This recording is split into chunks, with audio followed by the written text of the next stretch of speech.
आदाब, मैं हूं फैज आलम फैजी और आप देख रहे हैं चैनल वन न्यूज़। मंजरनामा की खास पेशकश में हम हाजिर हैं।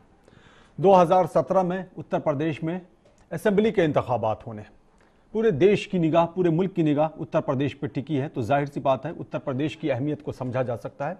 अगर सियासी जमातों की बात की जाए तो सियासी जमातों ने शुरुआत कर दी है।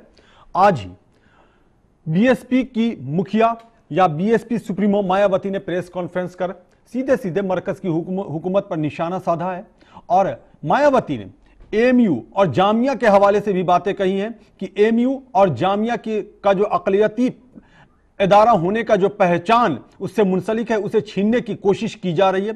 सीधा सीधा हमला किया गया है। और सबसे दिलचस्प बात यह है कि मुलायम सिंह यादव जो समाजवादी पार्टी के मुखिया हैं, उन्हें अचानक दादरी की याद आ गई और उन्होंने कहा कि दादरी का जो वाकया पेश आया था उसमें बीजेपी के 3 लीडरान शामिल थे और अगर वजीर आजम कहेंगे तो वो नाम सामने पेश कर देंगे। लेकिन बड़ा सवाल यह है कि आखिर उत्तर प्रदेश की हुकूमत सीबीआई इंक्वायरी क्यों नहीं करवाना चाहती है। ये तमाम मुद्दे हैं, लेकिन बड़ा सवाल, इससे भी बड़ा सवाल यह है कि 2017 में होने वाले असेंबली इंतखाबात में मुसलमानों का किरदार क्या होगा, चूंकि सबकी निगाहें मुस्लिम वोटर्स पे जरूर होती हैं। चूंकि खास करके अगर वेस्टर्न यूपी की बात की जाए तो बड़ा ही अहम इलाका माना जाता है, बड़ा ही असर वाला इलाका माना जाता है और मुसलमानों के किरदार से ही उत्तर प्रदेश में सरकार मुंतखब होती है, बनती है, इसमें कहीं कोई दो राय नहीं। ये बड़ा अहम सवाल है।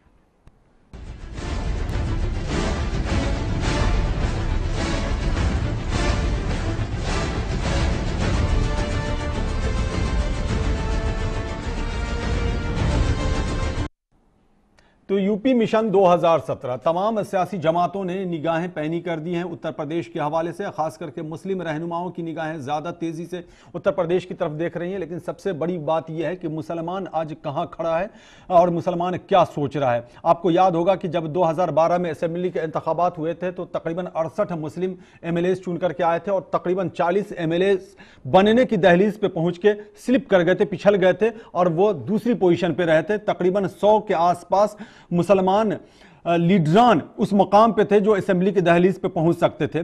यह बड़ी बात थी। लेकिन 2014 में जब लोकसभा के इंतखाबात हुए तो एक भी मुस्लिम कायद उत्तर प्रदेश से पार्लियामेंट की दहलीज पे कदम रखने में कामयाब नहीं हो सका।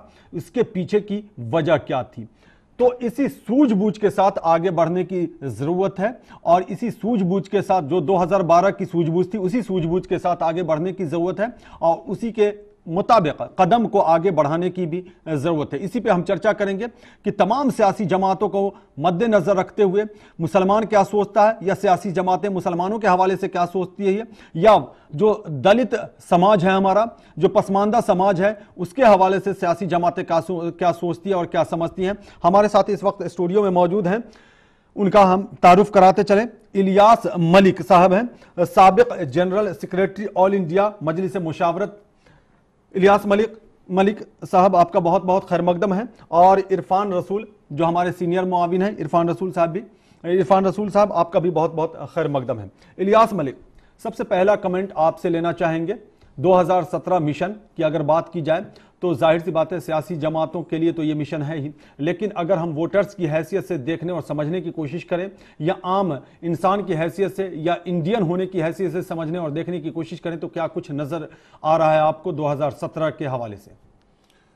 देखिए, 2017 के इलेक्शन के बारे में तो जाहिर है गहमा गहमी शुरू हो गई है, इसमें कोई शक नहीं है और अब वक्त भी बहुत ज़्यादा नहीं रहा है जी। 2016 शुरू हो चुका है, 1 साल का वक्त है जी। लेकिन जो पिछला इलेक्शन था 2012 का, जिसका भी आपने तस्करा किया, उसमें और आज की सूरत हाल में थोड़ा फ़र्क है जी। उसकी वजह यह है कि जिस वक्त वो इलेक्शन था उस वक्त मरकज़ में जो हुकूमत थी वो यूपीए की हुकूमत थी जी। आज मरकज़ में एनडीए की हुकूमत है जी। तो इसके असरात भी होते हैं और होंगे। फिर अभी हाल में ही बिहार में इलेक्शन हुआ है, उसके असरात भी होंगे। लेकिन एक बात जो सबसे अहम है वो ये है, अगर आप मुसलमानों के हवाले से कहते हैं तो यूपी के इलेक्शन में कन्फ्यूजन मुसलमानों के लिए अभी फ़िलहाल है जी। देखिए, जो पिछला इलेक्शन था उसमें असदुद्दीन ओवैसी साहब की पार्टी नहीं थी। अब उनके बारे में भी सुना जा रहा है कि वो भी इलेक्शन अपनी पार्टी को लड़ाएंगे। उन्होंने ऐलान कर दिया है। तो ऐसी सूरत में जाहिर सी बात है कि मुस्लिम वोट जो है वो कई जगह बंटने का खतरा है। उसमें मैं ये आपको बताता चलूं कि पिछली बार जो इलेक्शन हुआ था 2012 का, उसमें वोट एक तरफा ज्यादा मेजॉरिटी वोट जो है वो समाजवादी पार्टी के फेवर में गया था, जिसके नतीजे में आपने जो तादाद 68 एमएलए की बताई, जिसके नतीजे में वो तादाद जीती और तकरीबन 40 एमएलए जो अभी आपने बताया कि जो दूसरे पायदान पर रहे, वो फिगर इस वजह थी कि मुस्लिम वोट असेंबली इलेक्शन में कम बटा था, ज्यादा नहीं बटा था। लेकिन अभी जो सूरत हाल आज की नजर आ रही है, कल के बारे में तो लोकसभा में मुंतशिर हो गया और अभी भी देखिए ऐसा है, समाजवादी का कुछ वोट ऐसा है जो समाजवादी को जाएगा, मुस्लिम वोट कुछ ऐसा है जो समाजवादी को जाएगा, लेकिन अक्सर वोट उनका खिसक चुका है, जो जाहिर सी बात है कि बटेगा। और वो बटने में वो मायावती जी की तरफ भी जा सकता है, वो कुछ कांग्रेस को भी मिल सकता है, वो जो अगर इस तरह की जो पार्टी सो कॉल्ड मुस्लिम पार्टीज आती हैं, वो हाँ वो अजीत सिंह की है या मुस्लिम जो नाम से पार्टीज हैं, वो पीस पार्टी है और उलमा काउंसिल है और ये इत्तेहादुल मुस्लिमीन अब लड़ने जा रही है, तो इन पार्टीज में भी बटेगा। तो अगर वोट बटता है तो उसका नुकसान होगा और जाहिर सी बात है कि जो सूरत हाल 2012 में थी वो अब मौजूदा 2017 में नजर नहीं आएगी। यहाँ एक बात जो सबसे अहम है वो यही है कि जो वोट है मुस्लिम वोट, उसको ये समझना है क्योंकि ये एक इम्तिहान है उनके लिए, उनको ये समझना और सबक लेना है बिहार से कि अगर वो मुत्तहिद होकर जिस किसी को भी समझते हैं कि वो उनके लिए बेहतर है, उसकी तरफ अगर उनका वोट जाता है तो सूरत हाल मुख्तलिफ होगी। लेकिन अगर वो वोट मुंतशिर होता है, बिखरता है, बंटता है, तो फिर सूरत हाल बिल्कुल अक्सर बदल जाएगी और मैं ये समझता हूं कि फिर उसमें नुकसान ज्यादा होगा और फायदा कम होगा। जी बिल्कुल। तो इरफान रसूल साहब, आपने सुना कि मुंतशिर होने का खदशा है, अंदेशा है, जिसकी वजह से दिक्कतें हो सकती हैं। क्या शायर ने कहा, एक हो जाएं तो बन सकते हैं खुर्शीद व मुबीन, वरना इन बिखरे हुए तारों से क्या बात बने। इरफान रसूल, देखिए, सबसे पहले हम आपको ये बताएं कि न माजी अच्छा है न हाल अच्छा है, अच्छे दिन आए कैसे, ये सवाल अच्छा है। जिस तरह से अभी इलियास मलिक साहब कह रहे थे कि बिखराव जो है, मुंतशिर होना, इंतशार जमहूरियत के लिए खतरनाक साइन है, वो किसी भी पार्टी के फेवर में हो या किसी की मुखालफत में हो। इत्तेहाद बहुत बड़ी चीज है, मुत्तहिद होकर बदल डालो जमाने का निजाम, ये है। लेकिन फैज, हम उससे पहले आपको इधर लाएंगे। 3 नशिस्तों पर अभी इंतखाबात हो रहे हैं, देवबंद, बीकापुर और मुजफ्फरनगर। ये सेमीफाइनल के तौर पे है, जिसमें असदुद्दीन ओवैसी साहब की दस्तक 4 तारीख को बीकापुर में है और वो कैंपेन भी करेंगे। मलिक साहब ने जैसा इशारा भी किया।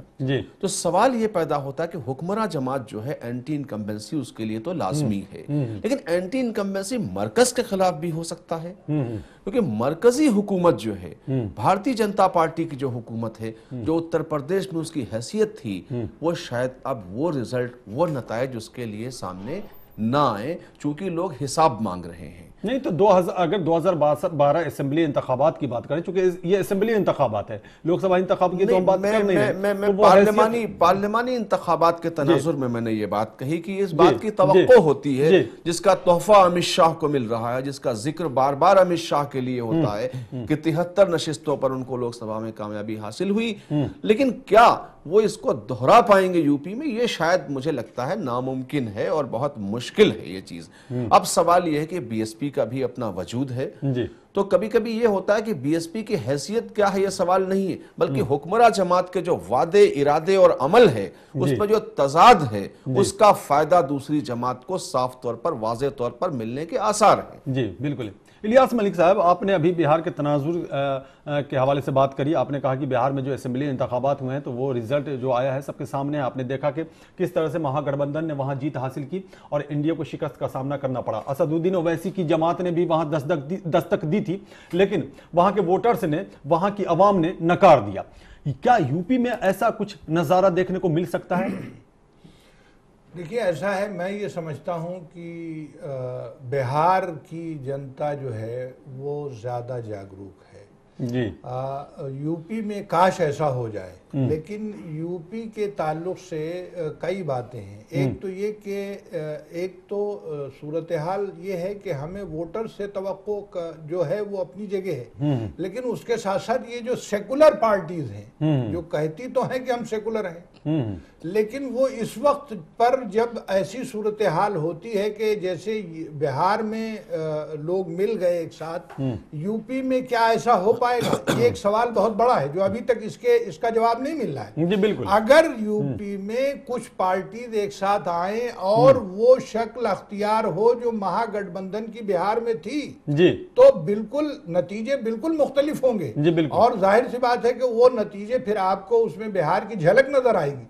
लेकिन अभी तक कोई ऐसा सिग्नल, कोई ऐसा साइन नजर नहीं आया है। मुझे लगता है वो शायद नामुमकिन है। आपका इशारा मलिक साहब अगर एसपी बीएसपी की तरफ है तो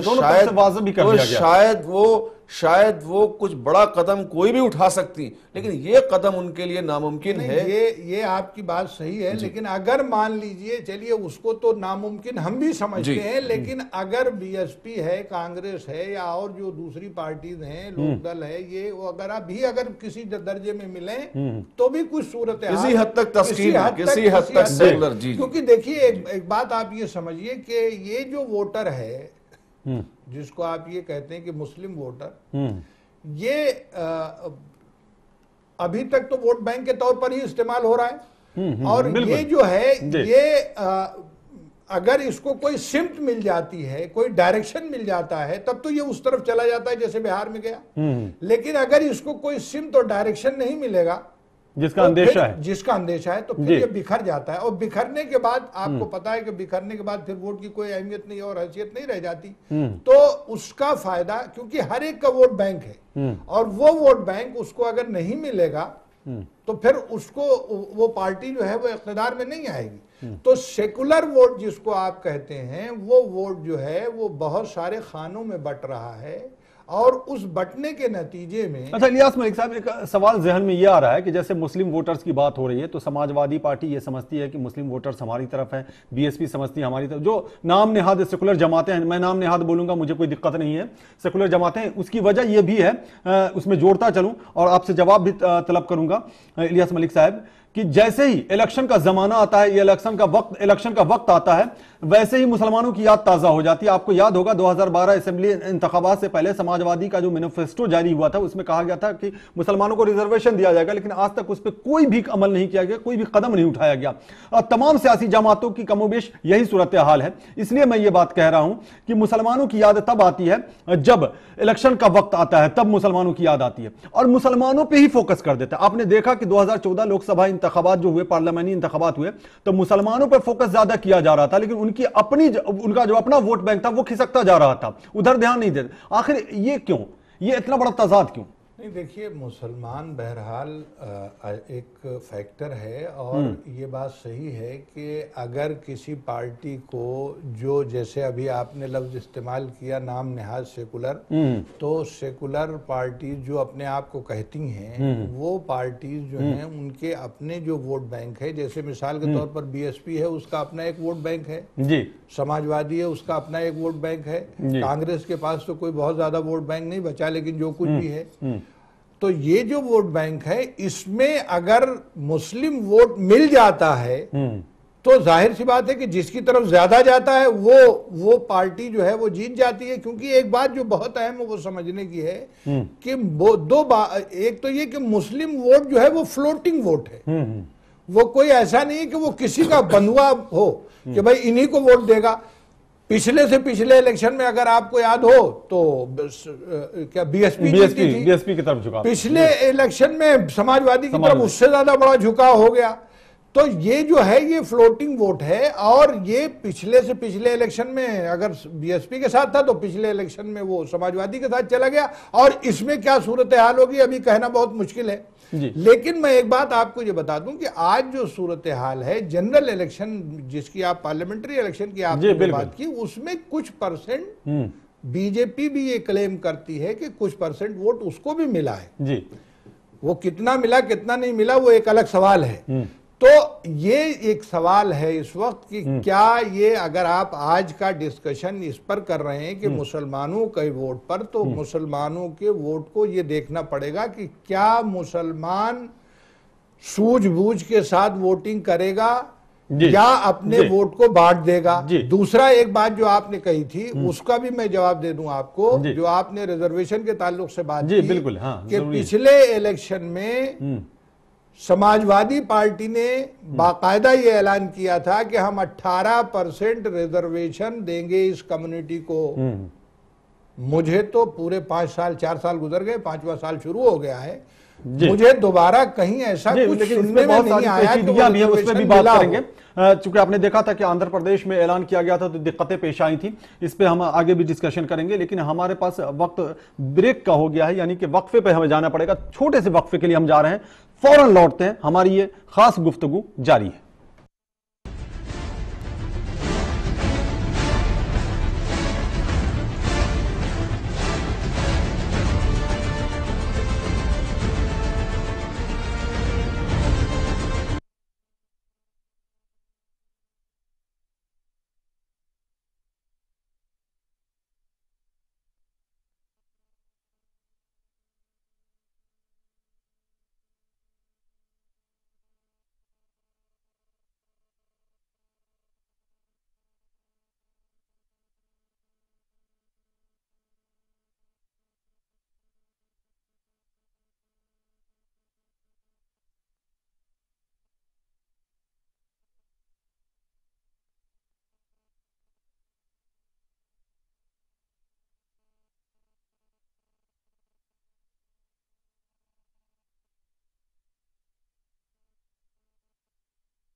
वक्फे के बाद एक बार फिर आपका खैर मकदम है। तो हम गुफ्तगू कर रहे हैं कि यूपी मिशन 2017 यानी यूपी में 2017 में असेंबली के इंतखाबात होने हैं, सबकी निगाहें यानी पूरे मुल्क की निगाहें उत्तर प्रदेश पर टिकी हुई हैं।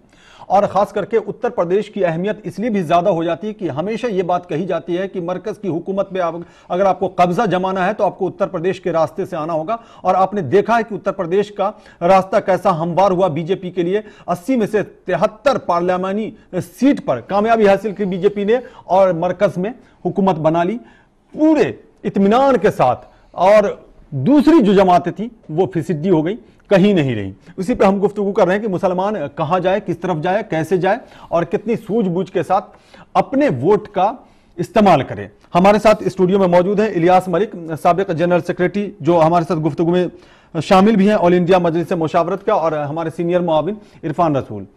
इलियास मलिक साहब, अभी हमने बात करी कि जैसे अभी रिजर्वेशन की बात की जा रही थी कि रिजर्वेशन का ऐलान किया मंशूर में था, इंतखाबी मंशूर में था समाजवादी पार्टी के, लेकिन उस पर कोई गुफ्तगू ही नहीं हुई। तो ये क्या हमारी भी कमी नहीं है कि हम अपनी बात को ठीक से मनवा नहीं पा रहे हैं और हम अब भी स्पेस तलाश रहे हैं, जगह तलाश रहे हैं? जैसा कि आपने कहा कि 2007 में जब असेंबली के इंतखाबात हुए तो मुसलमानों का झुकाव बीएसपी की तरफ था, 2012 में झुकाव समाजवादी पार्टी की तरफ से चला गया, 2002 में समाजवादी पार्टी की तरफ था। तो अब भी हम स्पेस की तलाश में है, जगह की तलाश में, हमें जगह नहीं मिल पा रही है। नहीं, ये एक देखिए, जो रिजर्वेशन की अभी आपने बात की, रिजर्वेशन का वादा ही नहीं हुआ, बल्कि वो मंशूर में था और उसके बाद उसका कोई तस्करा नहीं हुआ। और उस वक्त भी हम लोग ये कह रहे थे कि ये जो 18% रिजर्वेशन है ये मुमकिन नहीं है। देखिए, एक चीज जो वादा की जाती है उसमें ये होता है कि भाई अगर मुमकिन होगा और पार्टी की मर्जी होगी, उसके लिए कोशिश करेगा, उसके इम्कानात होते हैं। 18% रिजर्वेशन के इम्कानात ही नहीं थे उस वक्त, ना आज। इसलिए कि देखिए 22.5% SC/ST रिजर्वेशन लगा हुआ है, 27% ओबीसी रिजर्वेशन है, 49.5% से ज्यादा जा नहीं सकते, 50% से ज्यादा रिजर्वेशन हो नहीं सकता जी। तो रिजर्वेशन में अगर कोटा विद इन कोटा की बात जैसे कांग्रेस ने की थी, वो अगर उसकी बात होती तो वो भी बड़ी मुश्किल से, कांग्रेस ने 4.5% दिया था और वो भी नहीं हो सका। वो भी अगर उसकी बात होती तो शायद इस पे थोड़ा बहुत यकीन किया जा सकता था कि होगा, लेकिन 18% जो है वो तो ऐसी चीज थी जो कि बजाय नामुमकिन थी। लेकिन और बहुत से ऐसे वादे हैं। और अभी आपने तस्करा किया, भाई देखिए ऐसा है, अभी अलीगढ़ और जामिया का मसला। जी बिल्कुल, मायावती ने आज प्रेस कॉन्फ्रेंस करी है जिसमें मायावती ने जिक्र किया है, चर्चा किया है, एमयू के हवाले से उन्होंने बात करी है और जामिया के हवाले से उन्होंने बात करी है और कहा है कि इसका जो अक़लियती इदारा होने का जो एक मतलब ये कहा जाए शक्ल अख्तियार किया जा रहा था या कराने की कोशिश की जा रही थी, उस पे हमला किया गया, उस पे ज़रब लगाया गया है। नहीं, ये जो वही मैं आपसे बात कहना चाह रहा हूं कि ये इस पर समाजवादी पार्टी को भी अपना स्टैंड क्लियर करना चाहिए, इसलिए कि देखिए उन्होंने बीएसपी ने एक बात कही मलिक साहब, और उसकी बड़ी जिम्मेदारी थी, बरसरे इख्तिदार है, सूबे उत्तर प्रदेश का मामला है, लेकिन सब खामोश। और अगर मैं आपको ये बताऊं कि अभी जेडीयू और कांग्रेस और कुछ सीपीआई, सीपीएम, आम आदमी पार्टी, एनसीपी, सभी 8 पार्टी ने बाकायदा एक मेमोरेंडम वो किया है और वो दिया है कि भाई हम जो हैं वो इसके साथ हैं कि ये माइनॉरिटी इंस्टीट्यूशन। और समाजवादी पार्टी उसमें समाजवादी पार्टी का नाम मैंने नहीं सुना, जो मेरे सुनने में आया है बीएसपी अलग से ऐलान कर रही है। वो अलग से जो जेडीयू के जनाब केसी त्यागी साहब हैं, जिनकी अगुवाई में उन्होंने सबसे साइन कराया एक लेटर पर और ये बात कही कि नहीं भाई ये माइनॉरिटी इंस्टीट्यूशन है। तो इस वक्त जरूरत इस बात की है कि एक तो हुकूमत से बात की जाए और उसको बताया जाए कि भाई ये माइनॉरिटी इंस्टीट्यूशन हैं और ये 2 इंस्टीट्यूशन हैं, इनको माइनॉरिटी इंस्टीट्यूशन रहने दिया जाए, इसलिए कि दोनों की एक तारीख है और दोनों जो हैं वो आर्टिकल 30 से अगर आप उनको, क्योंकि देखिए माइनॉरिटी इंस्टीट्यूशन के लिए आर्टिकल 30 कसौटी है, अगर कसौटी पर आप कसिएगा तो दोनों आपको नजर आएंगे। जी, आपको रोकना चाहेंगे क्योंकि वक्त बिल्कुल कम है। इरफान रसूल, बहुत कम वक्त में, मुख्तसर से वक्त में, 30 सेकंड में, असेंबली इंतखाबात में एमयू का अक़लियती पहचान एक मुद्दा बन सकता है? 30 सेकंड में। नहीं, उसका आज मायावती ने जिक्र किया तो यकीनन वो पार्टी एंगल से ये बात बताने की कोशिश कर रही है कि मुस्लिम्स के कहीं ना कहीं एहतजाज इस बात का है पूरी दुनिया में, एमयू के माइनॉरिटी स्टेटस, माइनॉरिटी कैरेक्टर को लेके जामिया की भी बात उन्होंने की, तो यकीनन ये इशू बनेगा और बना हुआ है। ऑलरेडी 3 ज़िमनी इंतखाबात जो हो रहे हैं उनमें भी इसका जिक्र हो रहा है। बिल्कुल, देखने वाली बात ये होती है कि ज़िमनी इंतखाबात के नताइज कैसे आते हैं। जी, आप दोनों का बहुत बहुत शुक्रिया। इलियास मलिक, आपका भी बहुत बहुत शुक्रिया और इरफान रसूल, आपका भी बहुत बहुत शुक्रिया। तो कुल मिलाकर के बात यहीं पे आके पहुंचती है कि 2017 में जो असेंबली इंतखाबात होने हैं उसमें मुसलमान बहुत ही अक्लमंदी के साथ, बहुत ही सूझबूझ के साथ उस जमात को वोट करे जिससे ऐसा लगे कि उसकी भलाई मुंतशिर न हो। हाँ, मुंतशिर नहीं हो, बड़ी बात है, जाहिर सी बात है। जब सूझबूझ का अपनाएंगे तो मुंतशिर नहीं, जी बिल्कुल, पार्टी जो भी जी बिल्कुल, मुंतशिर नहीं, लेकिन इत्तेहाद का मुजाहरा जी, करे, इत्तेहाद का मुजाहरा हो और सूझबूझ के साथ हो, ताकि अपनी बात को मनवाई जा सके, अपनी बात को रखी जा सके। ये बड़ा अहम सवाल है। हम आगे भी इस सिलसिले को लेकर बढ़ेंगे, लेकिन फिलहाल हमें इजाजत दीजिए। आदाब।